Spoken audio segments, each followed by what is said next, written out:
Get this. 1 in 6 women are not currently sexually active. Wow. Yeah, 1 in 6. Can you believe it? That's a lot of people. Right. Makes you think, huh. It's like all that pressure to have this amazing dating life, be having all this sex. It's everywhere you look. But Yeah. are we really all doing that? I'm Yeah. not so sure.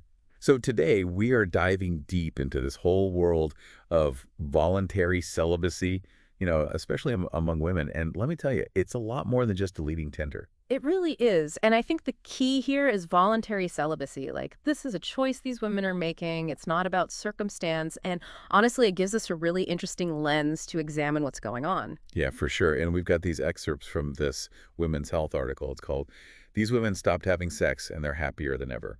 And some of these stories are so personal, really makes you think about what it all means. Like on a larger scale, is this some kind of social commentary? What do you think? I think it is. The article actually opens with this quote from Julia Fox, Oh, yeah. the actress, model. Right, right. And she kind of made headlines when she connected her being celibate to Roe v. Wade being overturned. Yeah, I remember that. It was all over the place. Everyone was talking about it. Basically, she was like, how can I even think about casual sex when women's rights are being chipped away? Exactly. And she's not alone. It's like this Match.com survey from just this year said 87% of daters are like more hesitant about sex, relationships, the whole 9 yards post-Roe. That's huge. Yeah, no kidding. Talk about a shift in thinking. Definitely. And then there's Caroline in the article. She's immunocompromised, travels all the time for work, and she's worried about, like, what if she needs reproductive care while she's traveling in a state with one of those abortion bans?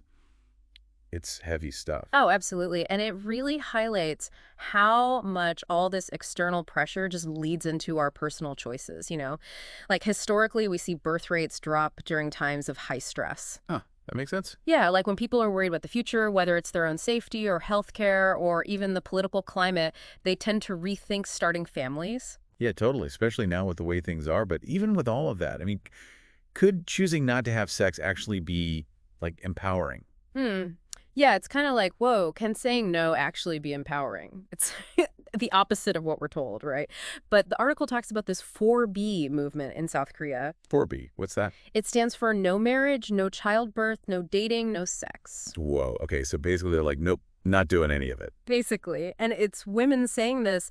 It's like this huge rejection of what society expects, especially in South Korea, where there's all this pressure to have more babies. Yeah, I've heard about that. Isn't there like some government thing? Right. They even have a national birth map. Can you believe that? It shows how many women of childbearing age are in each area. Seriously. That's kind of creepy, reducing women down to numbers on a map. Yeah, exactly. So the 4B movement is like a pushback against that whole thing. It's like, we're not birth machines, we get to decide. Makes you think about all the pressure on women everywhere, right? Even with dating apps, it's like you have all these choices, but it's almost too much. It's like that saying, too much of a good thing. That's the paradox of choice, right? You get overwhelmed instead of excited. Plus, there's this, I don't know, like this unspoken pressure to be having sex, even if you're not really feeling it. Oh, totally. Like you're supposed to be out there hooking up, even if it's not actually fulfilling. Right. And the article called that compulsory sexuality. Like it's almost mandatory, which is just, I don't know. It's a lot. And it makes me think, did the pandemic change things? Like being forced to slow down? Right. Did people realize they want different things now when it comes to sex and dating? Totally. The pandemic was like this big pause button, and it made a lot of people reevaluate, like, what do I really want? And for some, maybe the old ways of dating and relationships just don't fit anymore. It's about figuring out what works for you, right? So moving away from all the pressure and expectations, what about the positives? What are women hoping to gain from choosing celibacy? The article talked about self-discovery, right? Yeah, self-discovery, like you were saying, taking a step back to go inward. Right. And get this survey by the BLK dating app, the one for black singles anyway. It said that self-discovery was like the top reason people chose celibacy. Kind of cool, huh? It is. It's like that idea of you got to love yourself before you can love anyone else. Maybe this is part of that for some people. Oh, totally. And the article gives some great examples. Like there's this model, Jordan, and she found that celibacy actually made her more honest about what she was looking for in a partner, which improved her communication overall. So she grew from it. That's amazing. What about that woman who went viral on TikTok, Madeline, with her celibacy runs? I loved that. Oh, yeah. She realized all that energy she used to put into dating, she could channel it into things she was passionate about, art, running, that kind of stuff. It's like hitting reset, finding new ways to express yourself. Exactly. Gotta love that, right? Oh, and then there's Azza. She actually discovered she was bisexual during her celibacy journey. How wild is that? Wow, that's a big one.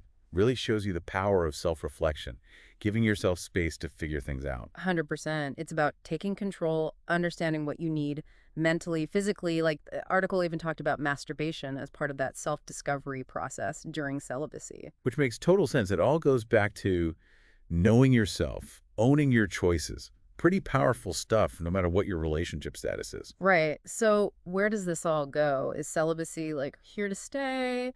Who knows? But I think it makes us question those old ideas about sex and relationships, and that's a good thing. For sure, it's like Yeah. people are choosing what feels right for them, not just going with the flow. Exactly. And maybe, just maybe, that leads to stronger, healthier relationships down the line if we're all being more intentional.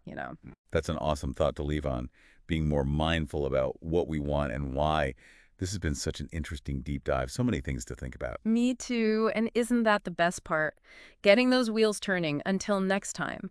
Keep asking those questions. Keep diving deep. And remember, there's no right or wrong answer. It's about finding what works for you. See you next time.